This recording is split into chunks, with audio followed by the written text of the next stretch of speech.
Welcome back to Lavanya's life style. Friends, ఈరోజు వీడియోలో రథసప్తమి రోజు పఠించాల్సిన శ్లోకం ఏమిటి, అలాగే రథసప్తమి రోజు చిక్కుడు కాయలతోటి రథం ఎలా తయారు చేసుకోవాలి, రథసప్తమి రోజు పూజా విధానం, రథసప్తమి రోజు నైవేద్యం ఏమి సమర్పించాలి, ఈరోజు మనం ఈ వీడియోలో చాలా క్లియర్గా తెలుసుకుందామండి. మీరు లావణ్యాస్ లైఫ్ స్టైల్ ఛానల్ని ఇంకా సబ్స్క్రైబ్ చేసుకోకపోతే తప్పకుండా సబ్స్క్రైబ్ చేసుకోండి. ఇక వీడియోలోకి వెళ్ళిపోదాం పదండి ఫ్రెండ్స్. ముందుగా నైవేద్యం కోసం మనం ఈ విధంగా ఒక ప్లేట్లో బియ్యం తీసుకుని ఆ బియ్యంని ఈ విధంగా ఆవు నెయ్యితోటి కలుపుకోవాలండి. బియ్యం మాత్రం కడగకూడదు. సో ఇంకా అలా పక్కన పెట్టుకున్న తర్వాత ఇప్పుడు మనం పాలు పొంగించాల్సిన గిన్నెకి చుట్టూ పసుపు రాసి కుంకుమ బొట్లు పెట్టి ఆవు పాలు పోసి ఈ విధంగా మనం బియ్యం వేస్తూ 3 సార్లు చక్కగా పాలు పొంగించాలి. పాలు పొంగించిన తర్వాత మనం కలుపుకున్న ఆ బియ్యం మొత్తం కూడా చక్కగా వేసి తగినంత వాటర్ కూడా పోసుకుని మనం పరమాన్నం తయారు చేసుకోవాలి. ఇక్కడ మీరు చూస్తున్నారు కదండి, పాలు పొంగించి చక్కగా ఈ విధంగా బియ్యం వేస్తూ పరమాన్నం తయారు చేయడం కోసం నేను ఇక్కడ అన్నీ సిద్ధం చేసుకున్నాను అనమాట. ఇక నెక్స్ట్ చిక్కుడుకాయలతో రథం ఎలా తయారు చేసుకోవాలి అది కూడా మనం ఇప్పుడు చూద్దామండి. అలాగే మన రథాలకు కూడా నైవేద్యం ఎలా పెట్టాలి, ఎంత సంఖ్యలో పెట్టాలో కూడా మనం ఇప్పుడు తెలుసుకుందాము. ఇక్కడ నేనైతే చక్కగా పాలు పొంగించి బియ్యం వేసేసాను. ఇంకా పిల్లల చేత కూడా ఇప్పుడు వేయిస్తున్నానండి, 2 పిల్లల చేత కూడా వేయిస్తున్నాను.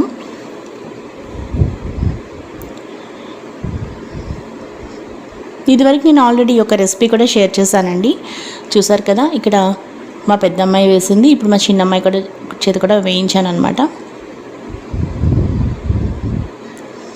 మా చిన్నమ్మాయి కూడా వేసేసిందండి. సో ఇక్కడ సిమ్లో పెట్టేసి ఇక నేను బెల్లం పరమాన్నం రెసిపీ అయితే మీరు నా ఛానల్లో చూడొచ్చు, ఇదివరకు కూడా చూపించాను మీకు నేను. ఇక్కడ కత్తిపీట కానీ లేదా చాకు కానీ వాడకుండా బెల్లం మనం రెడీ చేసుకోవాలండి. ఇప్పుడు ఇక్కడ నేనైతే బెల్లం పొడి వాడుతున్నాను, మనకి రెడీమేడ్గా దొరుకుతుంది. అలాగే మౌల్స్ కూడా దొరుకుతూ ఉంటాయి, సో అవి కూడా మనం వాడుకోవచ్చు. ఇక పూజ దగ్గరికి వచ్చేసానండి. ఇక్కడ ఒక బంగారు కాయిన్ తీసుకున్నానండి. ఈ బంగారు కాయిన్ని సూర్య భగవానుడిగా భావించి ఇక్కడ నేను పూజ చేస్తున్నాను. ఇక్కడ ఒక వెండి ప్లేట్లో పసుపు కుంకుమ అక్షంతలో వేసి ఆ బంగారు కాయిన్కి చుట్టూ పసుపు అద్ది కుంకుమ అద్ది ఈ విధంగా నేను ఉంచానండి వెండి ప్లేట్లో. ఆ తర్వాత చిక్కుడుకాయల రథం ఎలా తయారు చేశాను అంటే 2 చిక్కుడుకాయలని ఈ విధంగా తీసుకొని ఇరువైపులా ఈ విధంగా ఈనుపులతోటి గుచ్చి 7 రథాలు తయారు చేశాను. ఇక పసుపు కుంకుమ అక్షంతలు ఒక ప్లేట్లో పెట్టుకున్నానండి. అలాగే నైవేద్యం అయితే ప్రిపేర్ చేసేసానండి. మీరు ఒక్కసారి రథసప్తమి వ్లాగ్ కానీ బెల్లం పరమాన్నం ఎలా తయారు చేయాలని అనేది ఒక వీడియో కూడా ఆల్రెడీ ఉందండి, ఒకసారి మీరు అది కూడా క్లియర్గా చూడండి, ఇంకా చాలా బాగా అర్థమవుతుంది. ఇక పూజా విధానం దగ్గరికి వచ్చేసరికి ఈ విధంగా వెండి ప్లేట్లో చక్కగా మనం వేసుకున్న పసుపు కుంకుమ అక్షంతలు, ఆ తర్వాత సూర్య భగవానుడిగా భావించి ఇక్కడ నేను ఒక బంగారు కాయిన్ని పెట్టాను కదండి, మీరు చూసారు. ఆ తర్వాత చిక్కుడుకాయల రథాలని ఒక రథం అడ్డంగా ఒక రథం నిలువుగా ఆ విధంగా 7 రథాలు పెట్టానండి. ఆ తర్వాత మీరు ఇక్కడ ఆచమనానికి నీళ్లు చూస్తున్నారు, అలాగే పుష్పాలతోటి పూజ చేస్తున్నాను అనమాట. ఇంకా ఇక్కడ కుంకుమ పూజ ఎలా చేశాను అంటే సూర్యాస్తోత్ర శతనామాలు చదువుకుంటూ ఆ రథాలపై అలాగే ఆ సూర్య భగవానుడు లోపల మనం పెట్టుకున్న ఆ బంగారు కాయిన్పై పడుతున్నట్టుగా ఆ సూర్యాస్తోత్ర శతనామాలు చదువుకున్నానండి. అలాగే ఆదిత్య హృదయం ఈరోజు చదువుకున్నాను. అలాగే నెక్స్ట్ సూర్యాష్టకం కూడా చక్కగా పఠించాను అనమాట. ఇక ఆచమనం చేసిన తర్వాత సంకల్పం యథావిధిగా పూజ అంతా పూర్తయిన తర్వాత ఇక్కడ మీరు చూస్తున్నారు 7 రథాలకి 7 పరమాన్నాలు. ఇక్కడ మీరు లెక్క పెట్టచ్చు, మొత్తం 7 రథాలు మనం పెట్టాం కదా, ఆ 7 రథాలకి నైవేద్యంగా ఇక్కడ 7 పరమాన్నంలు ఇక్కడ పెట్టానండి. చూసారు కదా, ప్రసాదాలు అనమాట, 7 ప్రసాదాలు. ఇంకా గిన్నెతోటి మొత్తం మనం పాలు పొంగించి చేసిన గిన్నె ఉంది కదా, అందులో ఉన్న ఆ నైవేద్యం మొత్తం ఆ లోపల ఉన్న సూర్య భగవానుడికి అనమాట. సో ఈ విధంగా నేను పూజ చక్కగా పసుపు కుంకుమ అక్షంతలు పువ్వులతో ఇంకా యథావిధిగా షోడశోపచార పూజలు నిర్వహించుకున్నానండి. చూసారు కదా, ఇక్కడ పూజ అనంతరం మీకు చూపిస్తున్న ఒక చిన్న వీడియో క్లిప్ అండి. మా చిక్కుడుకాయల రథాలతో చక్కగా మా సూర్యభగవానుడు ఈ విధంగా మా ఇంట్లో కొలువై ఉన్నారనమాట ఈరోజు. అలాగే నైవేద్యాలన్నీ సమర్పించాము.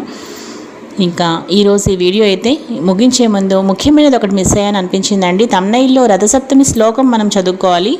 అది ఎప్పుడు అంటే రథసప్తమి రోజు తలస్నానం చేసేటప్పుడు ఒక జిల్లేడు ఆకుపై ఒక రేగిపండు పెట్టి అది మనం తలపై పెట్టుకుని రథసప్తమి శ్లోకం పఠించాలి. ఆ శ్లోకం ఏమిటి అంటే యజ్జన్మ కృతం పాపం మయా సప్తసు జన్మసు తస్య రోగంచ శోకంచ సమస్తం హంతు సప్తమి అనే ఈ శ్లోకాన్ని పఠిస్తూ తలస్నానం చేయాలండి. ఆ తలస్నానం చేసిన తర్వాత యథావిధిగా ఇప్పుడు మీరు చూసిన వీడియో మొత్తం చూసారు కదా, ఇంకా మన పూజ రథం తయారు చేసుకోవడం, ఇంకా నైవేద్యం ప్రిపరేషన్, ఇంక ఇదంతా అనమాట.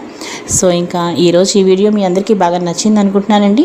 ఈ వీడియో మీకు నచ్చితే లైక్ చేయండి, షేర్ చేయండి. అలాగే లావణ్యాస్ లైఫ్ స్టైల్ ఛానల్ని తప్పకుండా సబ్స్క్రైబ్ చేసుకోండి. మరో మంచి వీడియోతో కలుస్తాను.